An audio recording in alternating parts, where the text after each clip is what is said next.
Hello and welcome to Chapter 2 Where the Red Fern Grows. Let's begin. I suppose there's a time in practically every young boy's life when he's infected by that wonderful disease of puppy love. I don't mean the kind of boy has for a pretty little girl that lives down the road. I mean the real kind. The kind that has four small feet and a wiggly tail and sharp little teeth that can gnaw on a boy's finger. The kind a boy can romp and play with, even eat and sleep with.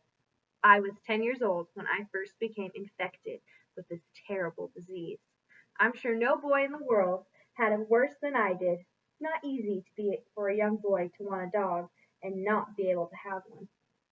Starts gnawing on his heart and gets all mixed up in his dreams. It gets worse and worse until finally it becomes almost unbearable. If my dog wanting had been that of an ordinary boy, I'm sure my mother and father would have gotten me a puppy. My wants were different. I didn't want just one dog. I wanted two. And not just any kind of dog. They had to be a special kind and a special breed. I had to have some dogs. I went to my father and had a talk with him. He scratched his head and thought it over. Well, Billy, he said, I heard that old man Hatfield's collie is going to have pups. Sure I can get one of them for you. He may as well have poured cold water on me. Papa, I said, I don't want an old collie dog. I want hounds, coon hounds, and I want two of them. I could tell by the look on his face that he wanted to help me but couldn't. He said, Billy, those kind of dogs cost money, and that's something we don't have right now.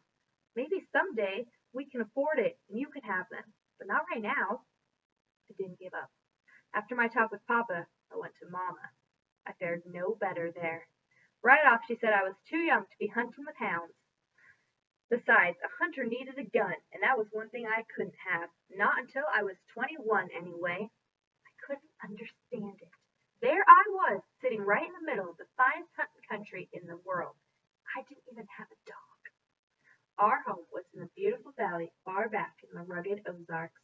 The country was new and sparsely settled.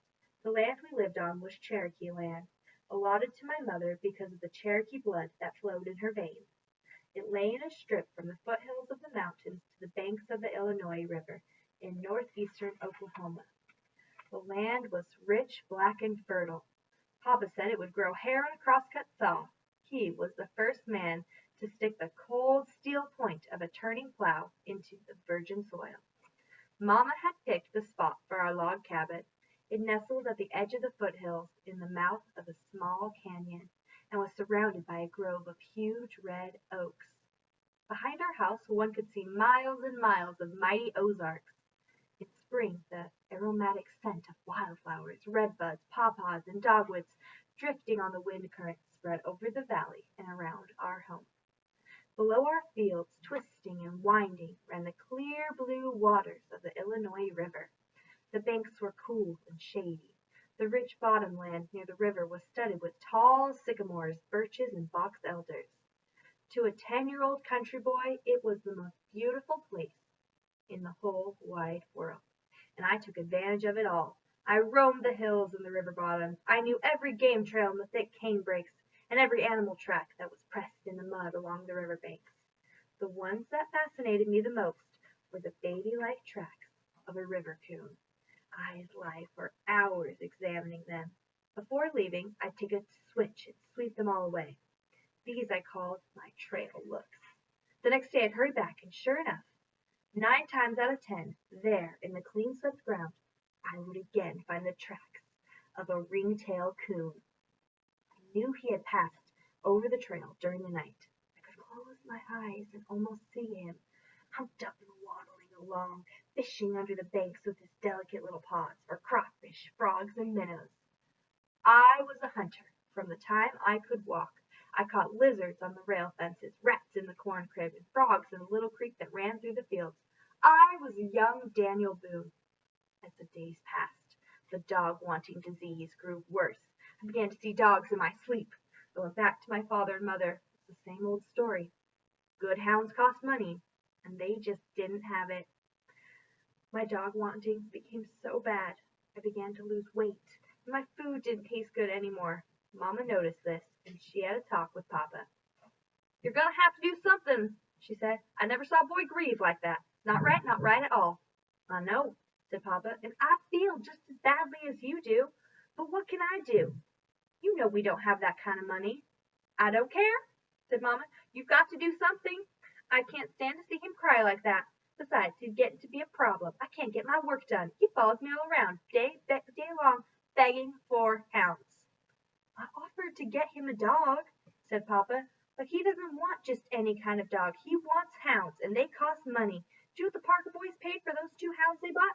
$75. If I had that much money, I'd buy another mule. I sure do need one." I had overheard this conversation from another room.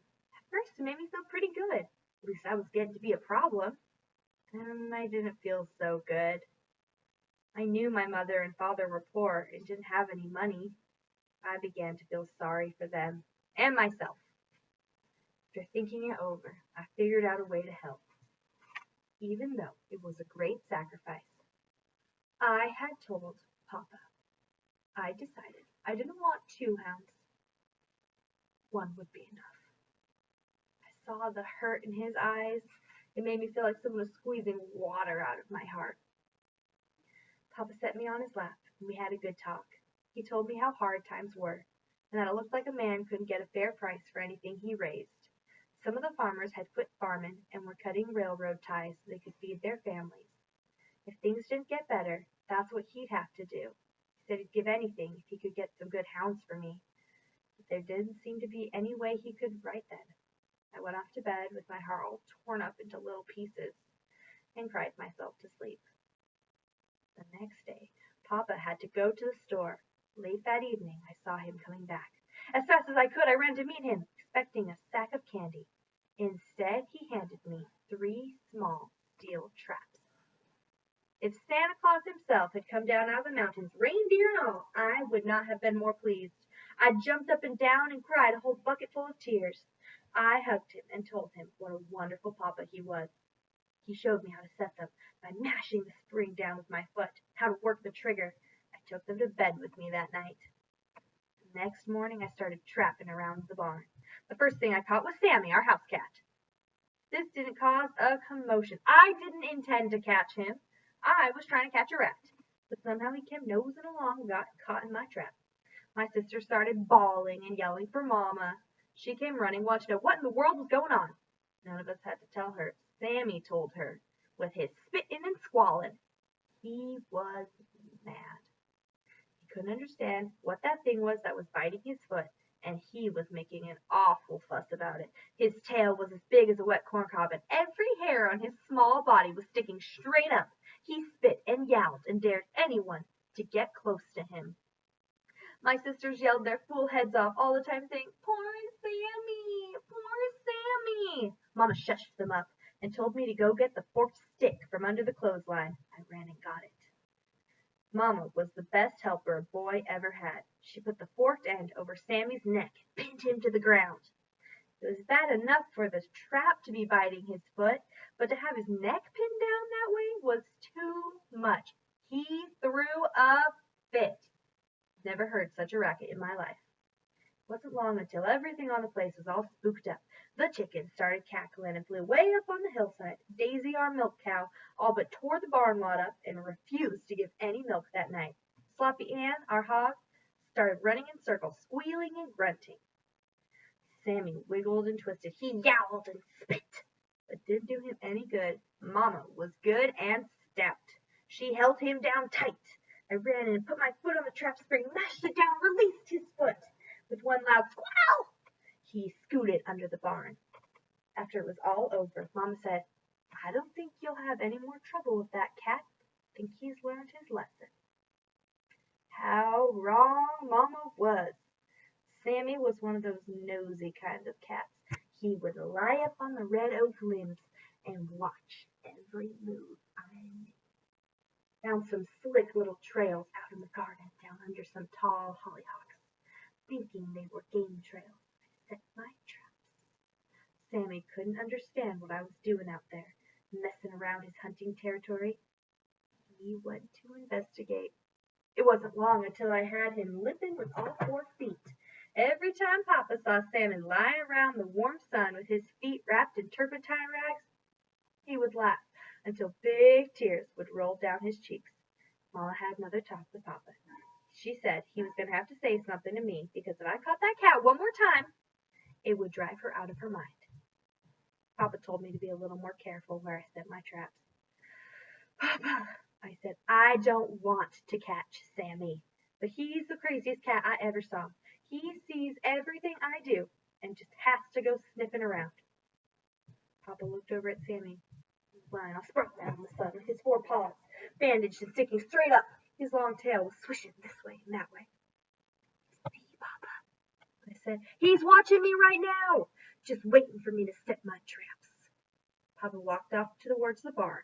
I heard him laughing fit to kill. It finally got too tough for Sammy. He left home. Oh, he came in once a while, all long and lean looking, but he never was the same friendly cat anymore. He was nervous and wouldn't let anyone pet him. He would gobble down his milk and then scoot for the timber. Once I decided to make friends with him because I felt bad about catching him in my traps. I reached out my hand to rub his back. He swelled up like a sitting hen. His eyeballs got all green. He growled way deep. He spat at me and drew back his paw like he was going to knock my head off. I decided I'd better leave him alone. In no time at all, I cleaned out the rats. Then something bad happened. I caught one of Mama's prize hens. I got one of those young man peach tree switchings over that. Papa told me to go down to the cane breaks back of our fields and trap. This opened all kinds of new wonders. I caught opossums and skunks and rabbits and squirrels. Papa showed me how to skin my game. In neat little rows, I tacked the hides on the smokehouse wall. I'd stand for hours and admire my magnificent trophies. There was only one thing wrong. I didn't have a big coon skin to add to my collection. I couldn't trap old Mr. Ringtail. He was too smart for me. He'd steal the bait from the traps, spring the triggers, and sometimes even turn them over. Once I found a small stick standing upright in one of them. I showed it to Papa. He laughed and said the stick must have fallen from the tree. It made no difference what Papa said. I was firmly convinced that a smart old coon had deliberately poked that stick in the trap. The traps helped my dog wanting considerably. Like a new toy, the newness wore off, and I was right back to where I started from, only this time it was worse. Much worse. I had been exposed to the feel of wildlife. Started pestering Mama again. She said, oh no, not that again. I thought you'd be satisfied with the traps. No, Billy, I don't want to hear any more about hounds. I knew Mama meant what she said. It broke my heart. I decided to leave home. I sneaked out a quart jar of peaches, some cold cornbread, and a few onions. I started up the hollow back of our house. I had it all figured out. I'd go away off to some big town, get 100 dogs, and bring them all back with me. I made it right about until I heard a timber wolf howl. Howl! This stopped my home leaving. When the hunting season opened that fall, something happened that was almost more than I could stand. I was lying in bed one night, trying to figure out a way I could get some dogs, when I heard the deep baying of a coon hound. I got up and opened my window. It came again. The deep voice rang loud and clear in the frosty night. Now and then I could hear the hunter whooping to him. The hound hunted all night. He quit when the roosters started crowing at daybreak. The hunter and the hound weren't the only ones awake. I stayed up and listened to them until the last tones of the hound's voice died away in the daylight hours. That morning, I was determined to have some hounds. I went again to Mama. This time I tried bribery. I told her if she'd give me a hunting dog, I'd save the money I earned from my furs and buy her a new dress and a box full of pretty hats. That time I saw tears in her eyes. It made me feel all empty inside, and I cried a little too. By the time she was through kissing me and talking to me, I was sure I didn't need any dogs at all. I couldn't stand to see Mama cry. The next night I heard the hound again. I tried to cover my head with a pillow to shut out the sound. It was no use. His voice seemed to bore its way through the pillow and ring in my ears. I had to get up and again go to the window. I'm sure if that coon hunter had known that he was slowly killing a 10-year-old boy, he would have put a muzzle on that hound. Sleep was out of the question. Even on nights when I couldn't hear the hound, I couldn't sleep. I was afraid if I did, he would come and I would miss hearing him. By the time hunting season was over, I was a nervous wreck. My eyes were red and bloodshot. I had lost weight and I was as thin as a beanpole. Mama checked me over. She looked at my tongue and turned back my eyelids. I didn't know any better, she said. I swear you weren't sleeping well, are you? Why, Mama, I said, I go to bed, don't I? What does a boy go to bed for if it isn't to sleep? By the little wrinkles that bunched up on her forehead, I could tell that Mama wasn't satisfied. Papa came in during one of these inspections. Mama told him she was worried about my health. Ah, said, there's nothing wrong with him. Just 'cause he's been cooped up all winter. Boy needs sunshine and exercise. He's almost 11 now. And now I'm going to let him help me in the fields this summer. That will put the muscles back on him. I thought this was wonderful. I'd finally grown up to be a man. I was going to help Papa with the farm. All right, that's the end of chapter 2. You'll have to check back for chapter 3.